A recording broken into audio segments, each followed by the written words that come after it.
Bon, ben finalement, je suis venu à bout de compléter faire mes notes pour le contenu du sujet de la persécution que les chrétiens vivent depuis depuis le début de l'humanité. Les chrétiens ont vécu de la persécution et ça m'a demandé beaucoup de travail, beaucoup de temps à, à- à lire, rechercher, prendre des notes, mettre ça du brouillon à la copie finale, et puis de produire des vidéos je vais commencer à en parler aujourd'hui, mais le contenu est tellement volumineux que je me rends compte que je ne serai pas capable d'inclure ça dans un seul vidéo. Alors aujourd'hui, je commence. En fait, j'ai pris des notes, là, je vais lire mes notes. C'est le 9e épisode, OK, des signes prophétiques de la fin des temps. On est dans la section culture. Et dans cette section-là, mon 9e épisode, on parle de la persécution. Alors, je vais commencer aujourd'hui. Je vais commencer la première partie. Et puis, je vous avertis que ça va être en plus d'une vidéo. Ça va peut-être nécessiter peut-être un deuxième ou une troisième vidéo sur ce sujet-là. Alors, si vous me permettez, je vais prendre une gorgée.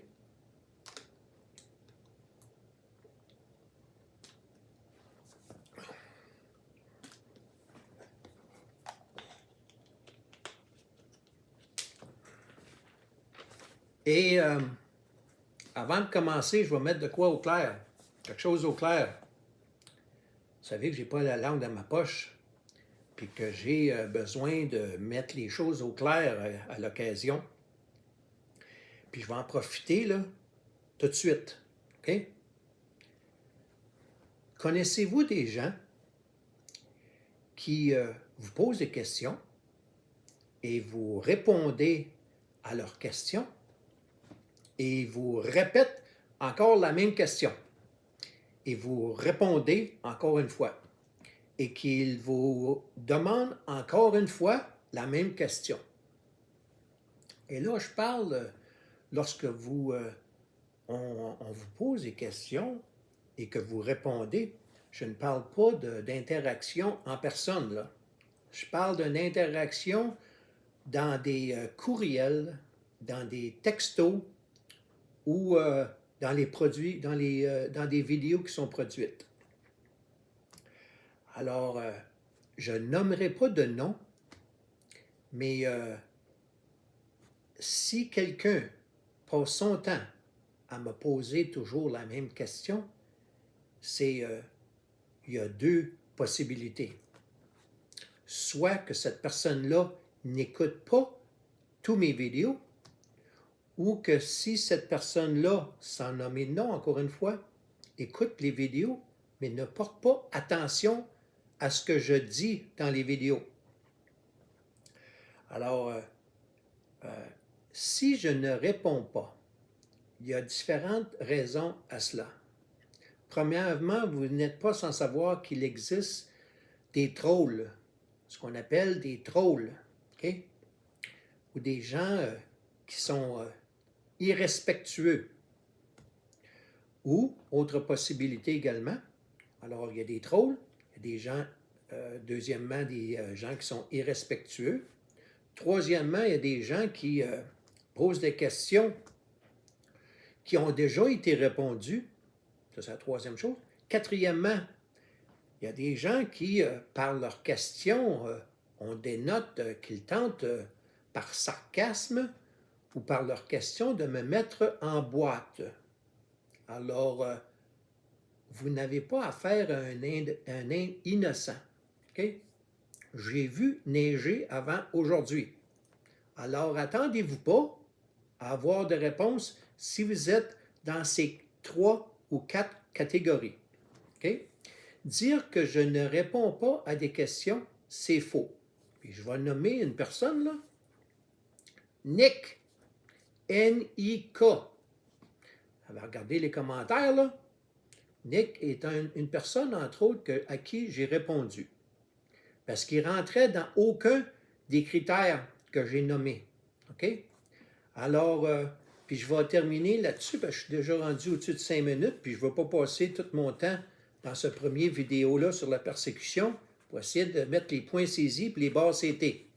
OK? Alors, la patience, c'est une vertu que les chrétiens ont à développer. Okay?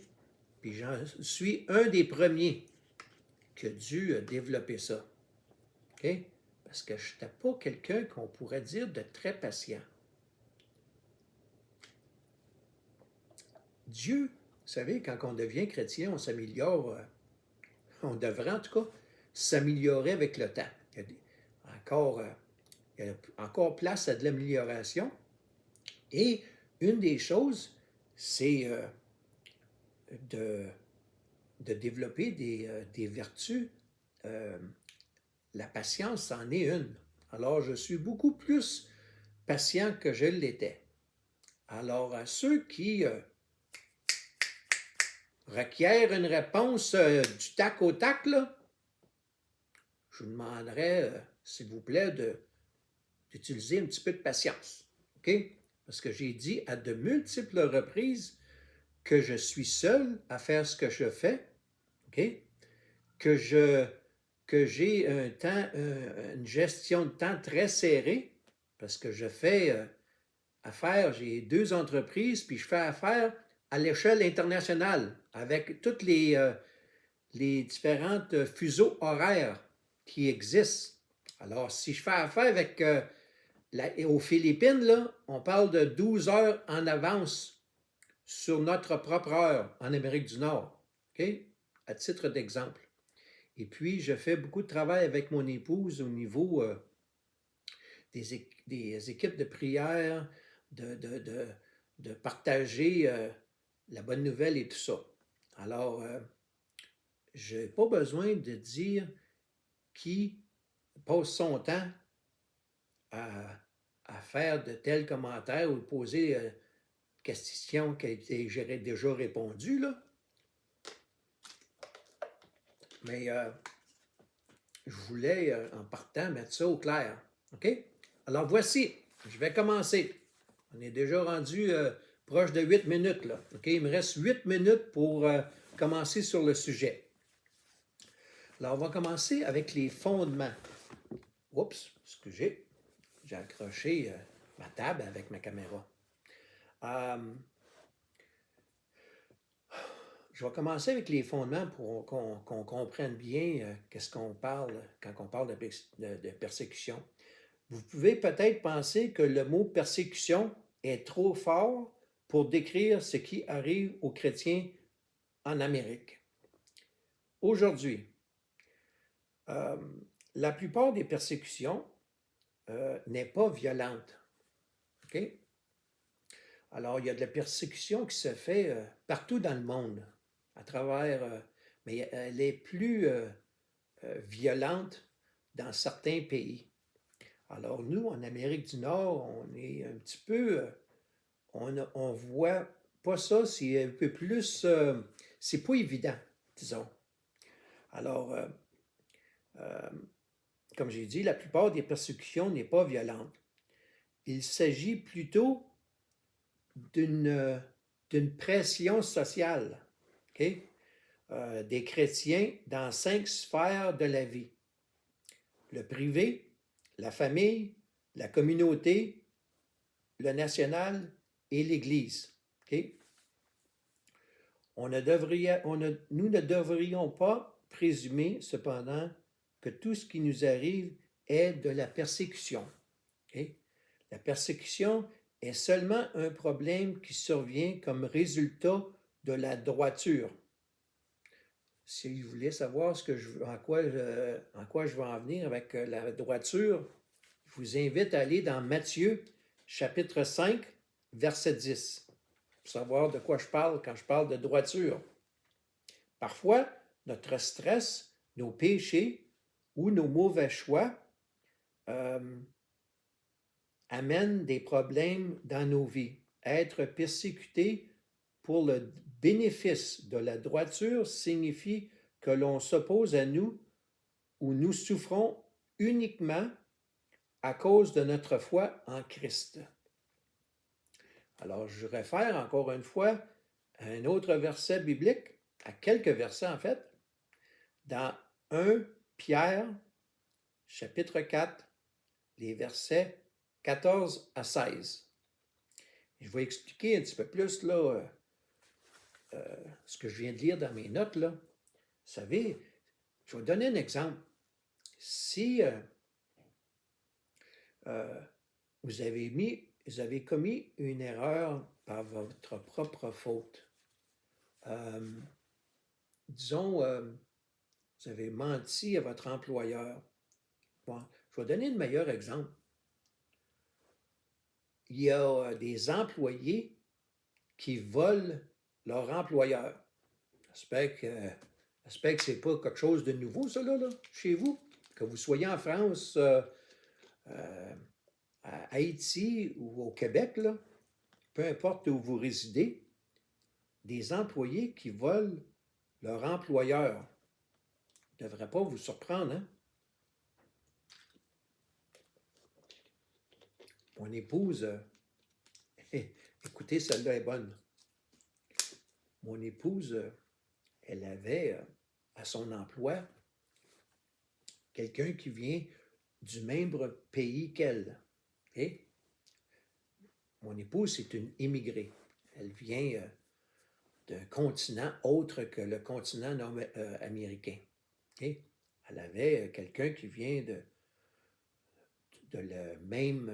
du même pays qu'elle à son emploi, qui avait un poste qui a été, disons, avant de dire son poste, là, cette personne-là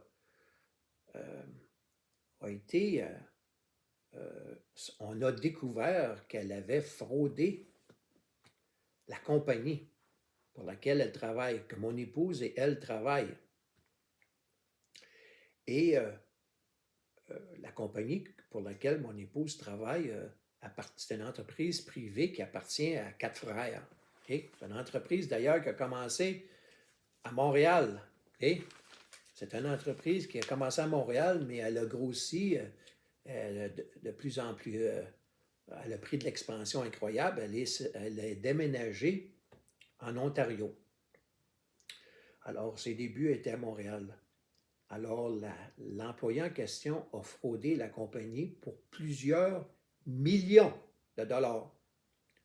Pas voler des stylos ou faire des photocopies personnelles sur les lieux de l'emploi ou voler des crayons ou voler des fournitures de bureau ou quoi que ce soit. Là. On parle d'argent. Et on ne parle pas de 10 000 ou de 50 000 ou de 100 000. Là. On parle de plusieurs millions de dollars. Ça a pris quelque temps, puis d'ailleurs, j'ai été surpris, j'ai dit à mon épouse, coudonc, ils ne s'en ont pas rendu compte de m'emmener une entreprise qui se fait frauder, là, qui se fait voler plusieurs millions de dollars, ça devrait être évident, mais ça a pris quelques années. C'est quelque chose qui a eu lieu pendant une longue période. Finalement, cette personne-là, le poteau rose a été découvert. Cette personne-là a perdu son emploi. Et lorsque j'ai demandé à mon épouse, coudonc, cet employé-là, quelle sorte d'emploi qu'elle avait, elle a dit, elle était la comptable de la compagnie, celle qui était responsable également des finances. Alors, vous pouvez vous imaginer qu'en tant que comptable, son titre de comptable a fait de la prison. Hein? Alors, elle peut oublier de se trouver un emploi en tant que comptable. Son curriculum vitae en a pris un bon coup.